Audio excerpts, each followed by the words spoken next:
if you take your example of Ghana, Ghana has, in terms of tariff barriers, 100% free access to the European Union. So no tariff barriers. But, as you say, we have a number of technical barriers. I mean, they're called sort of non-tariff barriers, sanitary rules, phytosanitary rules, which prevent, for instance, flowers where the sort of minimum pesticide residue which we have in order to protect health in the European Union is not matched. Now, what can we do? What we can do is what we did with Kenya on flowers. We've helped Kenya. We've done the necessary transfer of know-how, and now Kenya exports flowers directly into English or French or Belgian retail stores because we've provided them with the necessary laboratories. So it is possible, and we are concentrating our development, our technical assistance, our development aid onto things like that. But of course, the small farmer needs to sort of have access to this testing hub. And this is back to the local governance problem. They have to organize themselves so that if they produce flowers, they can go to this laboratory and there will be 5 or 6 of these for Ghana, and then it will work. Doesn't the fact that EU nations and the rich countries generally subsidize their own farmers and agriculture to the tune of billions of dollars a year stop the developing nations trading their way out of poverty by selling their own farming products?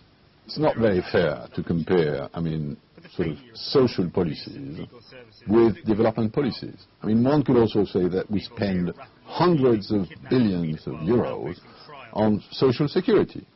Yes, we do that. But does this have to be compared?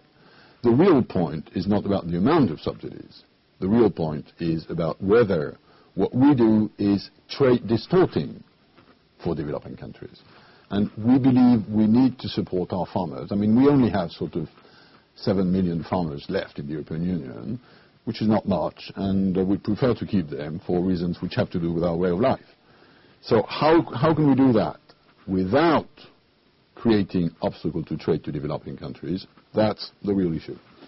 And there's old debates where, I mean, sort of 50 years ago it was aid, not trade. 10 years ago it was trade, not aid. I think it's definitively trade and aid for the next 10 years to come.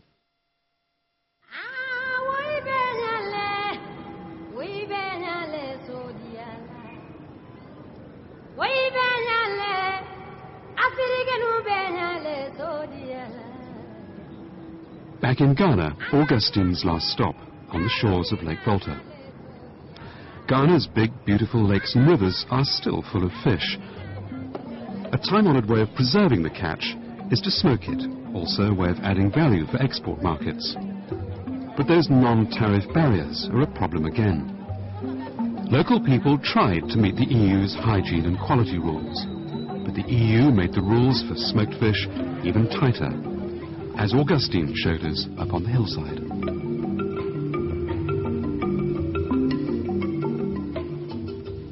This facility was started in 1997 and completed in 1998, and it was meant to help the women who smoke fish here to come together, to come under one roof.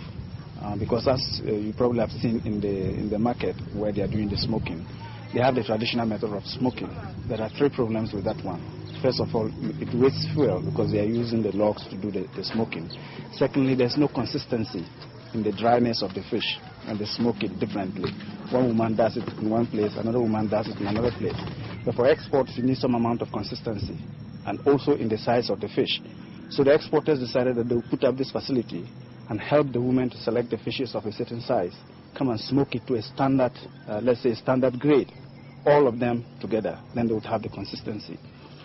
This whole facility that is standing here now, small as it may look to somebody else elsewhere, took a lot of commitment on the part of the association, the exporters. They had to put in their own resources to put up this facility. They wanted a setup where anybody who comes in can see that there's minimum hygienic conditions. And then the EU raised the standards even far above what they had set out to achieve. And therefore, they've had to abandon the whole exercise.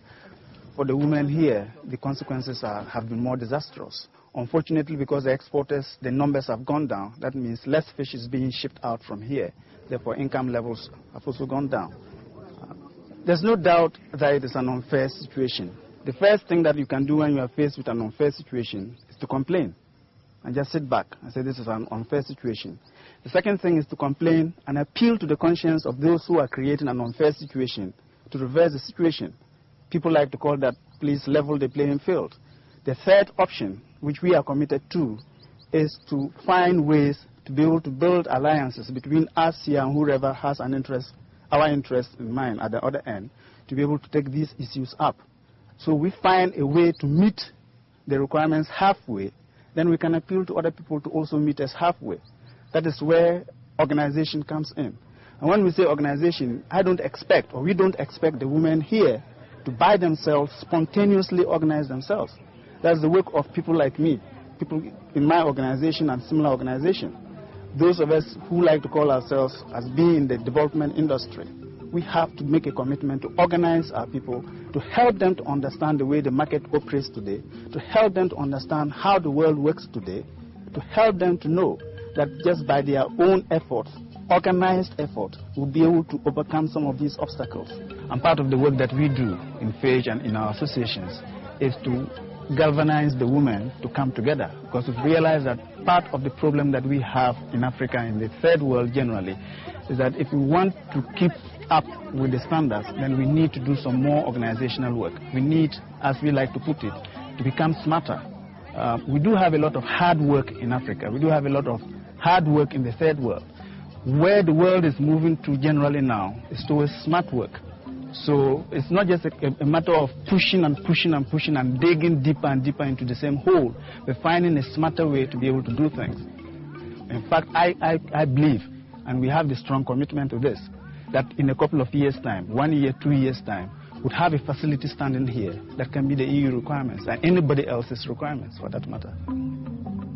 Augustine believes that, given help, the fish smokers of Lake Volta and many other agricultural producers in the developing world can compete in the globalized market.